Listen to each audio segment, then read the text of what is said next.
बच्चों, छायाचित्र में रीतिकालीन प्रमुख कवि देवजी हैं।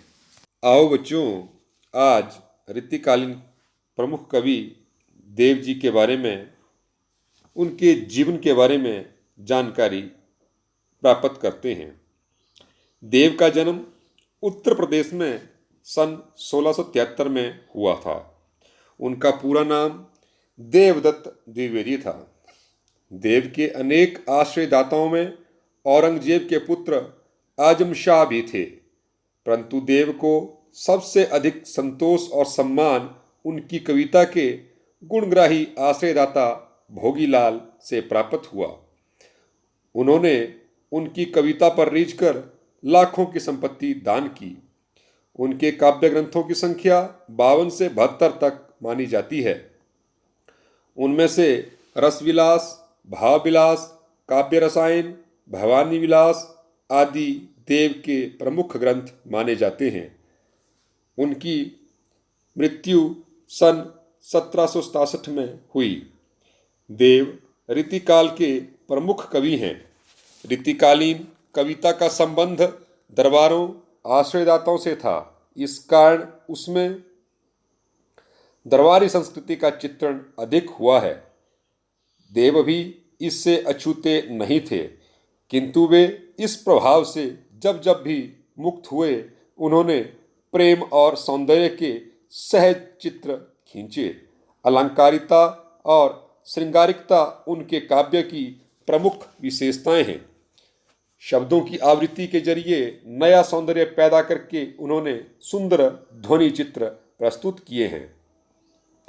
यहाँ संकलित कवित स्वयों में एक ओर जहाँ रूप सौंदर्य का अलंकारिक चित्रण देखने को मिलता है, वहीं दूसरी ओर प्रेम और प्रकृति के प्रति कवि के भावों की अतरंग अभिव्यक्ति भी। पहले स्वय में कृष्ण के राजसी रूप सौंदर्य का वर्णन है, जिसमें उस युग का सामंती वैभव झलकता है। दूसरे कवित्त में बसंत को बालक रूप में दिखाकर प्रकृति के साथ एक रागात्मक संबंध है। तीसरे कवित्त में पूर्णिमा की रात में चांद तारों से भरे आकाश की आभा का वर्णन है। चांदनी रात की कांति को दर्शाने के लिए देव दूध में फेन जैसे पारदर्शी बिंब काम में लेते हैं, जो उनकी काव्य कुशलता का परिचायक है।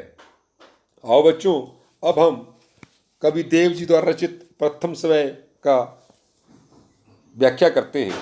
पायनी नुपुर मंजू बजे, कट किंकनी के धुनी की मधुराई, सांबरे अंग लसे पटपीत हियहुल से बनमाल सुहाई, माथे क्रीट बढ़े दृग चंचल मंद हसी मुख चंद जुनहाई, जय जग मंदिर दीपक सुंदर श्री ब्रजदुल्हा देव सहाई।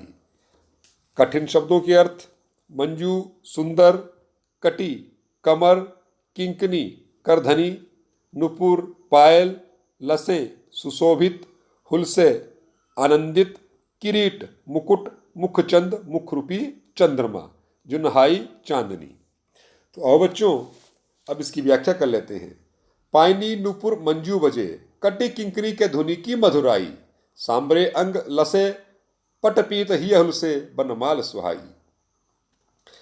श्री कृष्ण के रूप सौंदर्य का वर्णन करते हुए कवि देव जी कहते हैं कि श्री कृष्ण के पैरों में पायल तथा कमर में बंधे घुंघरुओं की मधुर ध्वनि मन मोह लेती है।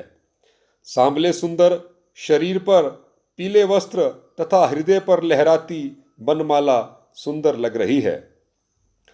माथे क्रीट बड़े दृग चंचल मंद हंसी मुख चंद जुनहाई, जय जग मंदिर दीपक सुंदर श्री ब्रजदुल्हा देव सहाई। उनके माथे पर मुकुट धारण किया है। बड़ी बड़ी आंखों से चंचलता टपक रही है। उनकी मुख रूपी चंद्रमा पर चांदनी सी फैली है। संसार रूपी मंदिर में दीपक की भांति सुशोभित श्री कृष्ण की आभा सब जगह प्रकाश फैला रही है, अपना आलोक फैला रही है। कवि देव जी कहते हैं कि वे ब्रज के दुल्हे श्री कृष्ण, आप सदा मेरी सहायता करना। बच्चों, यह एक स्वया छंद है। कटे किंकनी तथा हिय हुलसे में अनुप्रास अलंकार है। मुखचंद जग मंदिर में रूपक अलंकार है।